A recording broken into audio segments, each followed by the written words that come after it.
अस्सलाम वालेकुम। आज हम देख रहे हैं इंतकाल हरारत का तीसरा तरीका। हमने पहले दो पढ़ ली है, कंडक्शन, कन्विक्शन, और आज हम पढ़ रहे हैं रेडिएशन। यानी हरारत जो है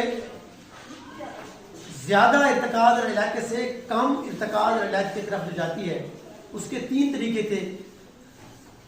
अगर हीटर जो है वो जल रहा है,